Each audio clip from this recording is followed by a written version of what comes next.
That was Vice President Kamala Harris campaigning with the former Congresswoman hailing from the Cheney Republican political dynasty. It's a coalition that would feel unthinkable even just a few years ago.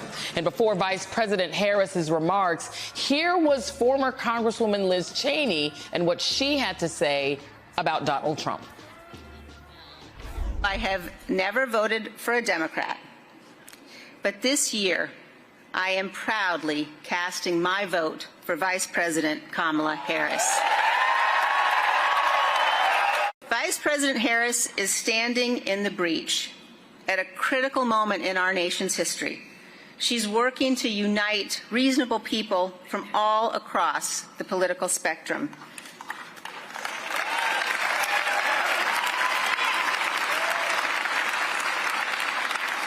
Vice President Harris has dedicated her life to public service.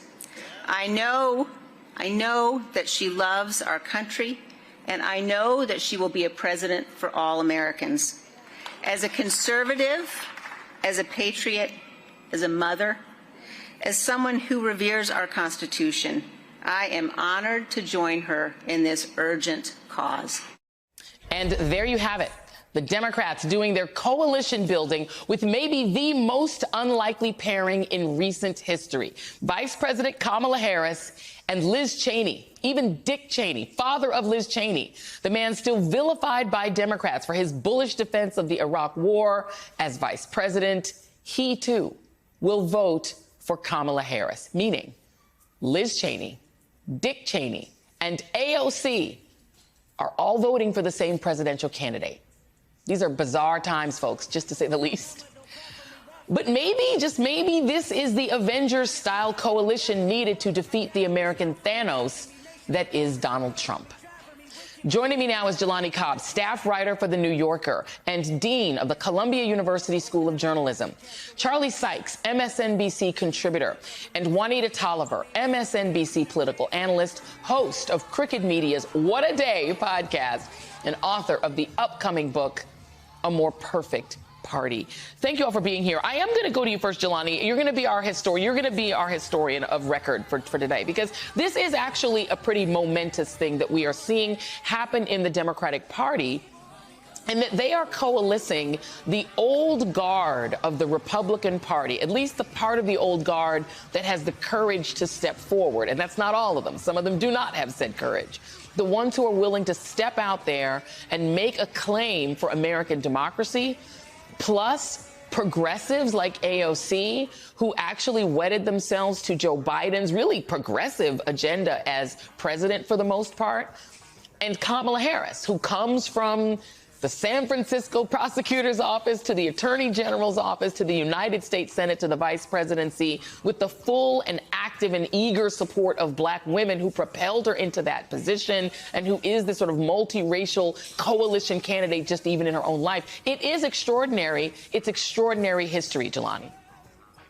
It really is. It really is. So I think there are a couple of things that are significant here. One is the fact that when you go back to the history, I'm sorry, my daughter is a little bit upset in the background. You might hear that. Oh, we love a baby on the show, by the way. You can put her on camera. Trust me, we love a baby. Babies can always be welcome. One of the significant things here, though, is the location. You know, the location, the founding of the Republican Party. Now, I think that goes to the point that she's, advertising a big tent.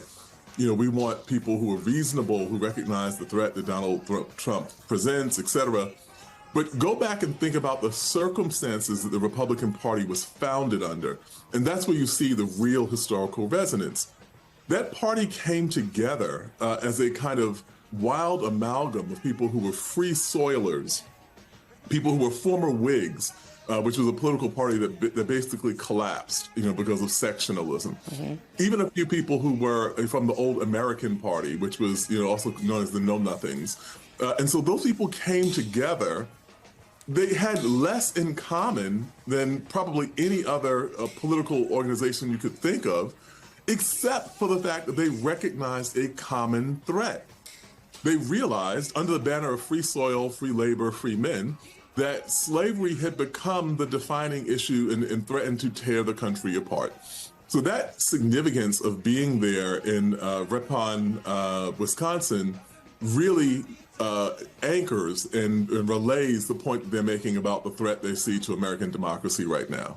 It just makes it even more sort of poetic, Charlie Sykes, and as somebody who, you came from the old, in some ways disappeared Republican Party, but the fragments of it are standing up.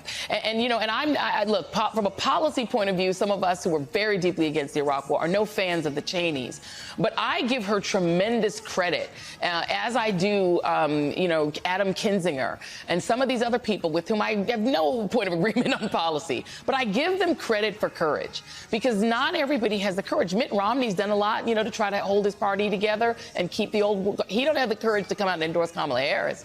That lady does. And so what does it mean for a party that feels like it's dying under Donald Trump's boot for that woman to stand up and say, I'm with her? And you're there, by the way. I want to note that Charlie's there. Charlie's at this event, so we want to make sure everybody knows where you are. Yeah. Yes, I am right here in Ripon, Wisconsin, and you know what? You can't overlook the symbolism of having this event here in Ripon, Wisconsin. In 1854, and by the way, I love Jelani Cobb's history of all of this, because that was a moment of real moral clarity for American politics. And the Republican Party was born from that split and that sense of moral clarity. And it really does feel that this is another moment like that. And you could really sense, and we met with her, a group of former Republicans, met with the Vice President, with Congresswoman Cheney, and they were very, very aware of the symbolic significance of having this event here at the birthplace of the Republican Party. And I have to say that I don't want to overlook the outreach of the Harris campaign to Liz Cheney and to wavering Republicans, because there is a sliver of more traditional Republicans who I think are soft supporters and have to ask themselves, do they want 4 more years of Donald Trump? Does Donald Trump represent the values of this party? And so this is it is actually rather extraordinary to think about what we are seeing here and the willingness of the Democrats and the Harris campaign to create a big tent. That right now they're saying we are willing to have a big tent. We're willing to not relitigate things that happened half a decade ago or a decade ago. And we are making common cause. And you saw that rather dramatically here in Ripon, Wisconsin. Indeed. And Juanita, let's talk about this from a Democratic strategy point of view, because the risk in this kind of a play is that the base of the party has a tissue rejection against people like the Cheneys or the Adam Kinzinger, who they remember their policy positions. And then the question is, do you lose any base voters by saying we want to welcome really conservative Republicans in? These are not middle-of-the-road Republicans. These are right-wing Republicans, and saying we want them in the tent. And so there is that question of what's the risk value proposition, and then what is the gain? It is very hard. I think for viewers of the show, I think you guys need to understand, just as an old campaign person, it is really hard for Democrats to ever get a majority of white voters to vote for a Democrat. That has not happened overall in a presidential race since the 1960s. It doesn't happen. And so what Democrats are not fighting for is a majority of white voters. They're fighting for 50% of white women voters. And that is a climb. Even when a white woman was on the ticket, Hillary Clinton, they didn't get 50. So can you just diagnose for us, what are the chances that a play like this gets Democrats to 50% of white women voters and gets them to about the 43% of white male voters? Just tick it up to those two numbers. What are the chances that someone like Liz Cheney can do that? Whew, it's a tall order for just one Republican, Joy, but the reality is she is not alone. And this event is not alone, because remember the parade of Republicans who crossed the stage at the Democratic Convention. This pitch and outreach has been sustained. And the only reason I think the coalition of Democratic supporters who have long been with the party is accepting it, because it's coming under the banner of survival.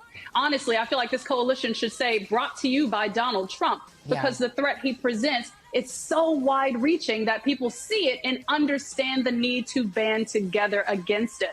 But that would only be possible with someone like him at the top of the ticket, who has come after individuals' rights, who has been convicted of 34 felony counts, who has attempted to overturn the will of the voters. That is what sets the table for this. But when you talk about who might feel alienated, Joy, I can't help but think about, back to the convention, the push by Palestinian Americans to get a Palestinian speaker on that stage, and they were told no, while we had a parade of Republicans come across that stage delivering a message of unity. And so that is one place where I could see some friction coming out from this. And I will be watching to see how the Harris campaign continues their outreach across this range of support, because they can't afford to lose anyone. And I say that understanding that in a state like Wisconsin, it's still polling within the margin of error, much like all of the swing states. And so it's about this expansive outreach under the banner of survival while still tending to the home base.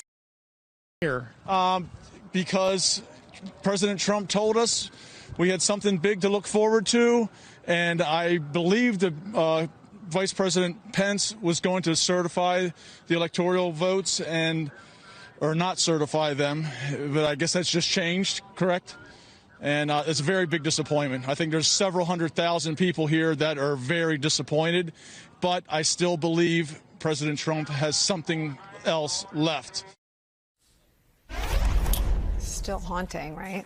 We now know, thanks to special counsel Jack Smith's expansive and unsealed filing of evidence, that this is exactly what Donald Trump was watching when he hit send on that 2:24 p.m. tweet attacking Vice President Mike Pence and fueling the deadly insurrection. According to the filing, the ex-president was enraptured by his supporters storming the Capitol, watching it on a loop, displayed by forensic evidence that, quote, the defendant sat in the dining room by the Oval Office where he used his phone to review Twitter and watch the television, which was turned on and displaying news coverage of the riot at the Capitol. And the filing details just how desperate he was to cling to power, with a White House staffer at one point hearing the ex-president tell a family member this, quote, it doesn't matter if you won or lost the election, you still have to fight like hell. Joining the table, former top prosecutor at the Department of Justice, MSNBC legal analyst Andrew Weissman. Mara is still here. It's been 24 hours, and the evidence, the case he put together just jumps off the page as devastating. Absolutely. A few things. One, the comment from the former president that this is election interference. It's worth remembering the reason that this brief was filed was because Donald Trump prevailed in the Supreme Court, and the Supreme Court told the district judge, you have to hear from the parties, look at the facts, and specifically look at the context of all of the evidence and decide what is official and immune and what is unofficial as a candidate and thus can go to trial. So the brief, all of this is because Donald Trump appealed, won, and now the district judge is doing exactly what the Supreme Court said. He's always been a terrible winner. Like, Trump is the only politician I've ever covered who wins and is more mad. And to be fair, this brief points out that he's a terrible loser, in that the amount of proof and the difference between this brief and the January 6 hearings is the amount of direct proof with people in the room with him, up to and including Mike Pence, is voluminous, even when you take out, as the Supreme Court required, all of the Department of Justice evidence, things that the Supreme Court said cannot be considered. There is so much proof here of somebody who knew he lost, who said to people, I don't care that I lost, I'm still going to go forward. And then with respect to the clip that you just played, both threatened Mike Pence in terms of saying, you know, if you continue with your view that you are not going to help me, I am going to essentially sick the mob on you. And then the response, as has been widely reported, when he is told that is exactly what happened, he said, so what? So the sort of picture of Donald Trump as such a deeply flawed human that is willing to do all of this, including to his own vice president, is something that's very hard, just even as a psychological matter, to understand the makeup of that you would turn to your vice president who is saying, I can't do this because the Constitution doesn't allow it, and you would turn to that person and say, I am going to threaten you. And then when you actually are threatened, I'm not going to do anything. That's just somebody who's been loyal to him for that long.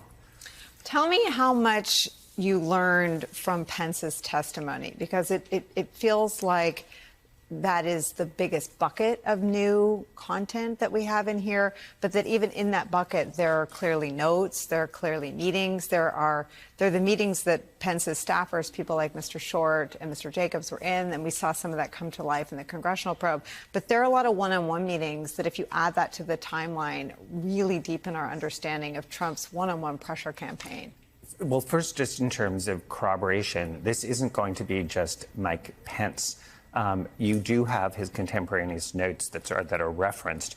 As you said, there are people around him to say, because he reached out to all sorts of people and talked to them. So we know, for instance, that after Donald Trump threatened him, that his people reported that to Secret Service because they understood very well what would happen, and they were right that was needed. One of the things that I found. Is that knowledge, not just on Trump's part, but on Pence's part, of the possibility or the likelihood of violence? Oh, yeah, absolutely. And they understood that that is what was going to happen because of what Donald Trump did, and Donald Trump understood it. That was why he was threatening it. It was because he wanted to use it to his advantage. Remember, this was like his last gasp at trying to stay in office. All of this for power that he was not entitled to. I mean, this goes back to sort of the discussion you were having, which is you read this submission and it is impossible to think that we have a true existential crisis in this country. That idea that this is somebody who is doing so well running for office, when you sit there and think, how can people not read this?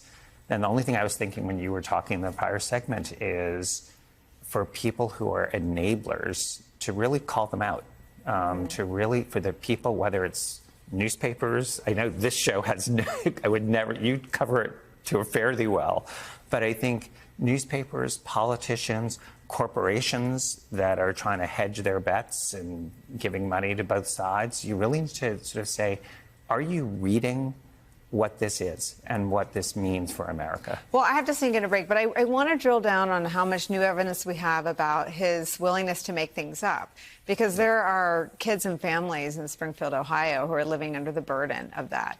And there's a brand new body of reporting in the New York Times about how he wants to politicize DOJ. So it's not just telling them who to target. I think this filing makes clear that he'll make things up about anything. So this is the Little White Schoolhouse in Ripon, Wisconsin. That's literally its name, which is so quaint. The Little White Schoolhouse. Now, it was built over 170 years ago, back in 1853. And that unassuming little gable-roofed building you see right there is still there today, still standing there today. Because in 1854, just 1 year after the Little White Schoolhouse was built, a group of people got together in that Little White Schoolhouse and came up with an idea that would end up changing the course of history in many ways, at least political history. I mean, at the time, America was hotly divided over the question of slavery in the newly established Kansas and Nebraska territories.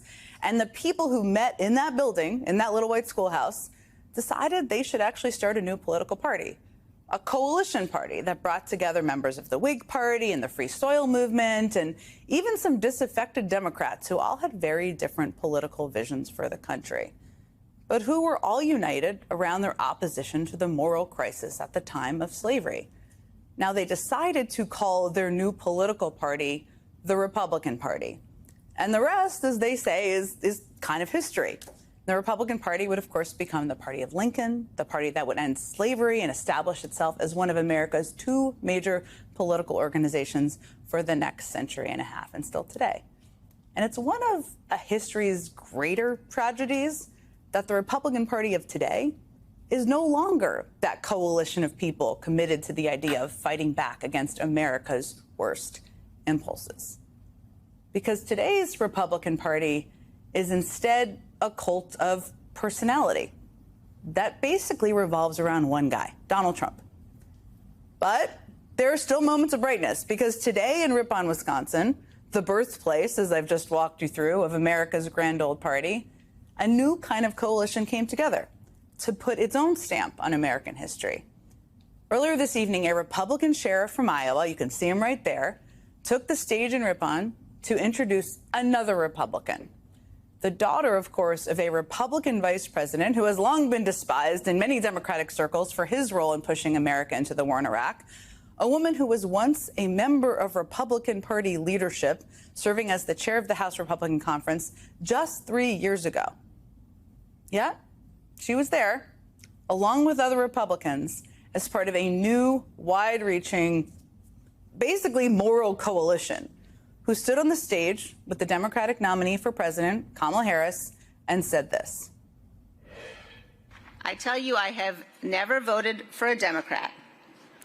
But this year, I am proudly casting my vote for Vice President Kamala Harris.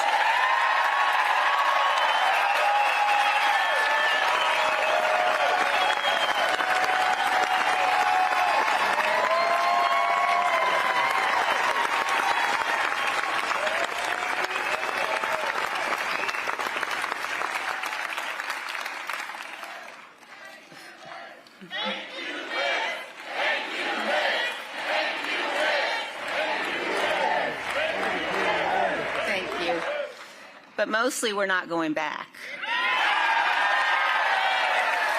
I ask you to meet this moment. I ask you to stand in truth, to reject the depraved cruelty of Donald Trump. And I ask you instead to help us elect Kamala Harris for president.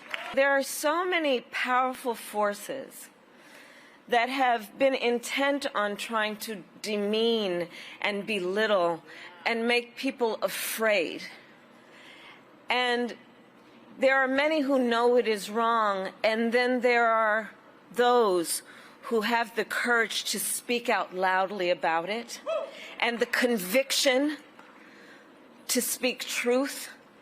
And, you know, it is so admirable when anyone does it, and especially when it is difficult to do in an environment such as this. But Liz Cheney really is a leader who puts country above party and above self. Now, you may be sitting at home and thinking, and you hear this a lot, this doesn't matter. Nothing matters. Liz Cheney is not going to move the election. I mean, I happen to think it matters, but listen, maybe you're right. But here's the thing. Wisconsin is a state that has been won or lost by less than 1 percentage point in the last 2 elections. It is always close. It's going to be close. And in that context, pretty much every vote, every new coalition member, everything may matter. This endorsement and Cheney's decision to campaign for Harris are also not happening in a vacuum alone. I mean, in the last few weeks, over 100 former Republican officials have endorsed Kamala Harris. And believe me, and they've said this, it's not because they agree with everything the Harris-Walz ticket believes or is advocating for. It's because they feel, as Liz Cheney said today, that putting patriotism ahead of partisanship isn't an aspiration. It's a duty. Cassidy Hutchinson, lifelong Republican, even though she's quite young, but she's been a Republican her whole life, former Trump White House aide, put it this way with my colleague Lawrence O'Donnell just last night.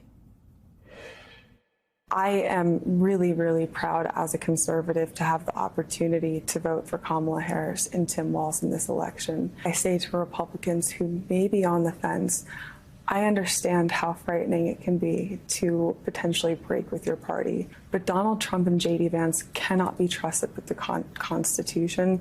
They cannot be trusted to uphold our rule of law, and they can't be trusted to enact responsible policy.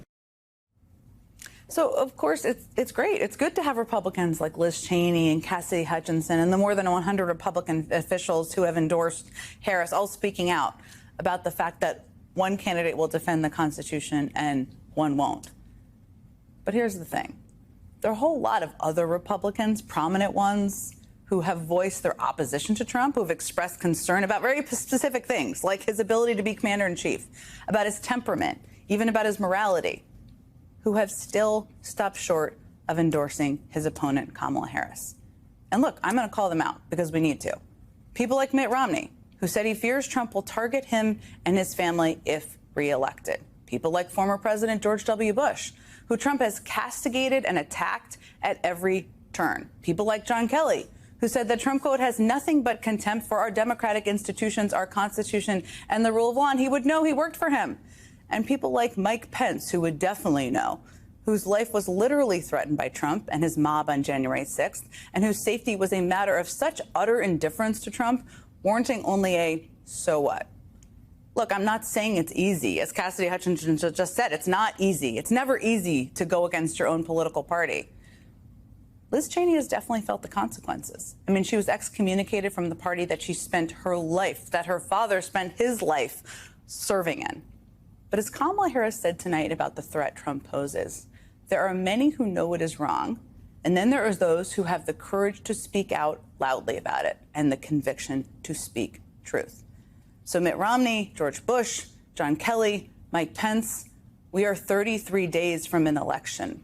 If you aren't going to speak up loudly now, your moment to play a role in the history books may be passing you by. What would you tell voters is at stake in this election in foreign policy terms and national security terms? Lawrence, it's great to be with you. It couldn't be a starker choice. In Kamala Harris, we have somebody who understands that America is stronger when we stand with our allies and partners, when we stand up for our values and for democracy and for freedom, when we stand up against aggression and violations of international law. And that is why she and the vast majority of responsible national security professionals believe it is essential that the United States and NATO continue to stand with Ukraine. On the other hand, you have Donald Trump, who praises dictators, loves Vladimir Putin inexplicably, and Xi Jinping, who he calls a great leader, who has denigrated our allies and said to NATO that as far as he's concerned, Putin can do what the hell he wants with NATO countries. He would sell out Ukraine in a heartbeat, as Vice President Harris said on the clip you just showed during the debate. Donald Trump refused to say that he wanted Ukraine to win. He doesn't want Ukraine to win. He wants Russia to win, his pal Vladimir Putin. And nothing could be more dangerous or antithetical to our national security interests, because anybody who thinks that if Vladimir Putin wins in Ukraine, that he's going to stop there and not keep going into Europe as he has done Georgia and Crimea and now Ukraine, they're out of their minds. And if anybody thinks that Xi Jinping in China won't take from the experience of Ukraine, that if Putin can get away with Ukraine, then he can get away with Taiwan. And then it's really a crisis of global proportions. I want to listen to the way the vice president framed it at the debate, because she expanded the area of concern there from not just Ukraine, but neighboring Poland, and what that could mean to American voters. Let's listen to that. Putin's agenda is not just about Ukraine. Understand why the European allies and our NATO allies are so thankful that you are no longer president, and that we understand the importance of the greatest military alliance the world has ever known, which is NATO, and what we have done to preserve the ability of Zelensky and the Ukrainians to fight for their independence.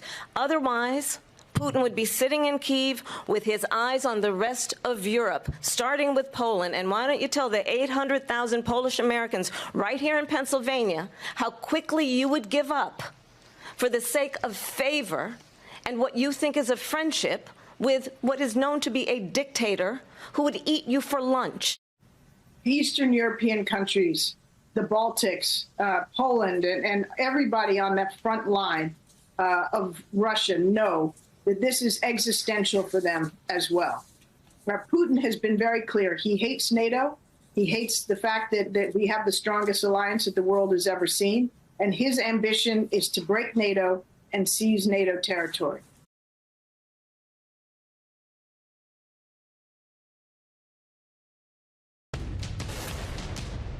Above all else, I know that the most conservative of conservative values is fidelity to our Constitution. I tell you, I have never voted for a Democrat, but this year I am proudly casting my vote for Vice President Kamala Harris.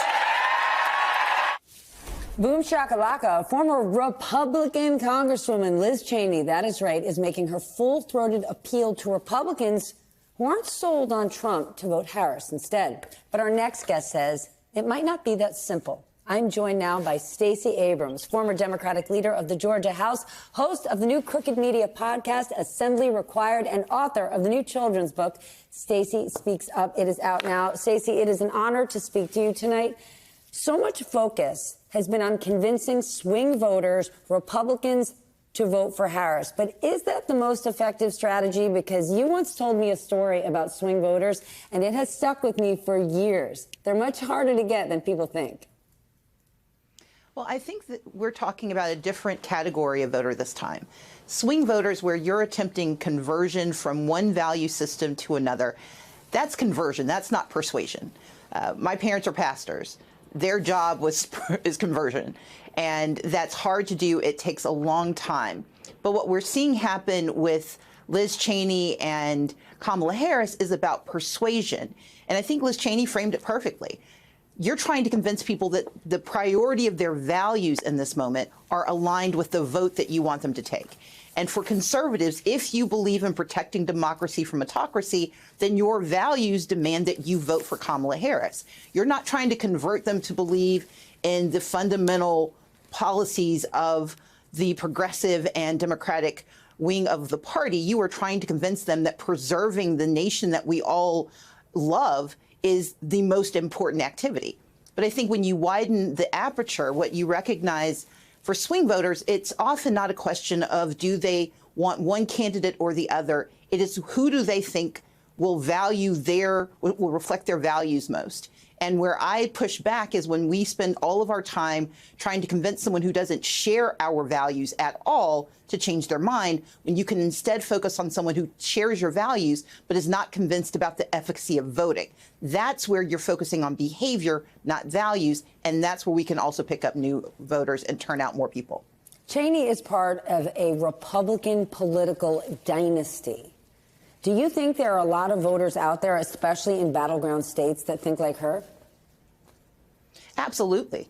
In fact, we have one of them here in Georgia, Jeff Duncan, who was the lieutenant governor for the state of Georgia, a Republican that I worked with on some occasions and worked against more often than not, who is standing foursquare for Kamala Harris because he values protecting this country from an authoritarian and from the evisceration of our value system as a nation. And so, yes, there is an absolute benefit to talking to people who may not agree on every policy, but what you want them to do is prioritize the values that are the most fundamental. And in this election, because of these two candidates, there could not be a starker choice. It's one of the few times where we can move Republicans into the Democratic column, not because they suddenly have converted on democratic values, but because they value the democracy that we all share. But I also want to put out a plug for making sure that we're going after those low propensity voters who also agree with our value system, but aren't hearing enough about why this election matters to them. The job of the next 30 plus days is to make sure we're talking to both and not either or. Then let's go from values to issues. Donald Trump polls way better than VP Harris on immigration. She is now addressing that. She is going to the border. She's leaning into this. Is that a good use of her time with 30-ish days to go? Can you persuade people on an issue that Trump polls way better than with this amount of time? Is that a good use of her time? I think it's a use of her time that is valuable in this way. For those for whom this is neck and neck with another set of concerns that they have, her ability to diminish their worry and increase the likelihood that they are going to support her, it's worth it. Because we do have folks for whom they've heard a lot. They've heard a lot of misinformation, and more importantly, they've heard aggressive, vile disinformation. And they want to be with Vice President Harris, but they have been fed a lot of information, and they need someone to break that up. So her willingness to defend and protect the people of this country, to talk about the importance of protecting the border, but also recognizing the humanity of those who live in this country, why they are coming to this country, that kind of conversation is exactly what we need to hear. And this is the moment when we need to hear it. If she doesn't, at the very least, talk about immigration, Republicans take that empty hole and fill it with misinformation. I want to talk about a different topic. Georgia Democrats. Our audience doesn't know about this yet, or doesn't know enough. Democrats in your state are suing to block new election rules that they say could delay the results and create chaos on Election Day. Are people taking this seriously enough? I think we always underestimate just how aggressive voter suppression is. Just today, the Atlanta Journal-Constitution put out a story pointing out that the law that we railed against in 2021, the Jim Crow 2.0 law that was known as SB 202, that it indeed had the exact effect we were afraid of, that it's disproportionately harmful to black voters in the state of Georgia by diminishing their access to the right to vote. Well, in this case, what we are telling you is that this renegade state election board is taking matters into its own hand and sowing chaos by putting in place rules that will delay the counting of ballots. And just to put it in really plain layman's terms, they're saying that in a precinct, 3 people have to hand count every single ballot that is cast, which sounds innocuous enough until you realize that Fulton County has more than 500,000 voters, and only 3 people per precinct will be allowed to handle those ballots. That will inevitably, in a state of 11 million people with nearly 5 million voters, delay the certification of the elections and could indeed jeopardize Georgia's Electoral College votes being included in the final count. That is a mismanagement not only of elections, but it's an intentional scheme to create chaos in the state of Georgia and to undermine the validity of this election. Before we go, I want to talk to you about reproductive rights, because on Monday, a judge ruled that Georgia can no longer enforce its abortion ban. The state's attorney general has already appealed that. But how significant is this? It's significant, first and foremost, because Judge McBurney acknowledges the humanity of the women of Georgia and our citizenship and says that this is not right. We live in a state where extreme abortion laws have taken the lives of women. And the fact that the attorney general of our state is going to court to restore the authority of the state of Georgia to put women in mortal jeopardy in order to deny them bodily autonomy should be offensive to every American, especially every Georgian. And unfortunately, we have a governor and a lieutenant governor and an attorney general who have been emboldened and empowered by Donald Trump to steal the rights of women, to deny us not only bodily autonomy, but health care, basic health care. They would argue, well, the law doesn't say this. Well, clearly what the law says is sufficiently either vile or incomprehensible that doctors could not save the lives of women. And those women have died, and that blood and that decision is one thing that we can change heading into this election. We can save the lives of women in Georgia and across this country by electing Kamala Harris as the next president of the United States. J.D. Vance lies with such ease, so smoothly, that even when you're paying attention and you know the score sometimes, you don't even know you're being lied to. And it drives me insane, that moment in particular, that answer in the debate. So here's the truth, everyone.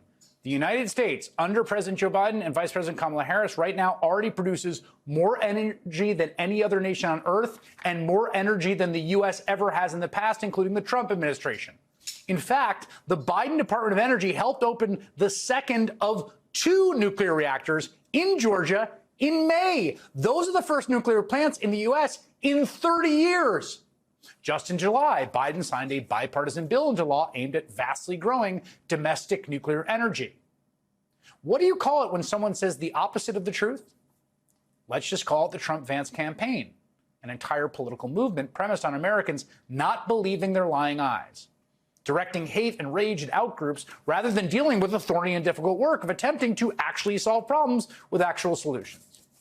As Vance proved in his debate performance Tuesday night, He claimed there was 25 million unauthorized immigrants in the country, a made-up figure he's repeated often on the campaign trail. The actual number, experts say, is less than half of that. He suggested the Haitian migrants of Springfield, Ohio, were illegal aliens, when in fact they hold legal protected status. He falsely claimed Mexican cartels are running guns into the U.S. across the border. Everyone who covers the border knows guns flow from America, where they're readily available, to Mexico, which has some of the strictest gun laws in the world. He also said crime, inflation, and border crossings are up. The opposite is true. They are all falling. My favorite lie was when Vance said, in a matter so assured, I literally had a moment where I thought maybe I was missing something, that Donald Trump spearheaded a bipartisan effort to save Obamacare. Trump ran on a promise to kill the Affordable Care Act. And as Tim Walz pointed out, Trump came within one Senate vote of succeeding in killing it. This isn't about good faith disagreements on whether some policy will have the promised effects. It's about gaslighting you not knowing what to believe. We'll talk about why creating this alternate reality is a central project of the Trump-Vance campaign. Up next. They stole the FEMA money just like they stole it from a bank so they could give it to their illegal immigrants that they want to have vote for them this season. Just a despicable, delusional lie from Donald Trump spun out of whole cloth today, like so many of the things he says. Combine that with his running mate, J.D. Vance's smooth delivery of deliberate lies in Tuesday's debate, it becomes clear creating an alternate reality is a central project of the Trump-Vance campaign. Adam Serwer is a staff writer for The Atlantic, where he recently wrote about what conservatives mean by the freedom of speech and the rise of the right-wing tattletale. That's a great piece that I really recommend, and he joins me now. Adam, I got to say, the smoothness, sometimes it really is the case, even though I do this professionally and deal with people and talk to politicians, it is kind of a confidence game. Like at 78, having done this shtick for so long and now sounding like Marlon Brando in Apocalypse Now, the Trump lies are much easier to detect. But the J.D. Vance just smoothly saying, that was the moment that really got me. Like, we haven't been in a nuclear plant in 40 years. I was like, I just did a podcast with the guy at the Department of Energy about the nuclear plant. But there's something so crazy making about the assuredness with which they do that. Yeah, I mean, J.D. Vance, he lies like a poster. He lies like someone who is constantly in online arguments and just has to make up a reason why he's correct. And yes. I think that's why you see him, I think that's why he's had a lot of practice on podcasts, just sort of pulling things out of his, I won't say it because this is a family program. So he just he has an easy facility with, what we might call, bull. Yeah, that kind of thing. He's very good at it. But of course, part of the reason he seems like he's good at it is that conservative media has created a sort of hermetically sealed alternate universe in which the most important thing that's happening is whatever sort of weird episode that someone like Donald Trump or J.D. Vance has made up is the story of the day that is either distorted or exaggerated in some way to enhance the basic message of the political campaign. In this case, that clip that you were showing of Donald Trump saying that, illegal immigrants were getting hurricane aid so that they would vote for Kamala Harris. I mean, that illegal immigrants can't vote. I mean, it's just complete nonsense. But in the Fox News cinematic universe, it makes a certain amount of sense because they believe and trust Donald Trump and J.D. Vance, and they don't believe and trust other sources of authority. I think it's sort of associated, it's sort of connected, I think, to what the aspirations are past sort of this hermetically sealed right-wing universe, which exists right now and is part of what can happen in a free society, right? People with freedom of press, they could create their own alternate universe and people can listen to that. But the aspirations sort of go past that. And I think this is what you're getting at in this piece today. Threats of state retaliation against media outlets or anyone who speaks out against Trump illustrate that what conservatives mean when they talk about free speech is a legal right to use private platforms as venues for right-wing propaganda, whether or not those platforms wish to be used that way. And referencing threats of Google, threats at CBS, at ABC, that it's not enough to create the hermetically sealed universe. The aspiration here is to make it everybody's universe. Right. Well, remember during the debate when Donald Trump started repeating the smear about Haitian immigrants in Ohio, he was fact-checked. And people were outraged by that. Why? Because conservatives believe that they essentially have a right to monologue. They have a right to say what they want, and you don't really have a right to disagree. They can say what they want, and you can say what they want. And if you don't, well, there will be punishment for that. Yes, and then we got the exact same moment in that CBS debate. The one real moment of fact checking when he said that Haitians were here illegally, and he was fact checked on that, and he complained that you're not supposed to fact check, and all the conservatives rushed to Twitter to decry it. But it just further proves your thesis. That piece is in the Atlantic, along with Adam's great piece on the sort of tattletale snitch state Republicans are building, particularly in Texas. Adam, thank you so much.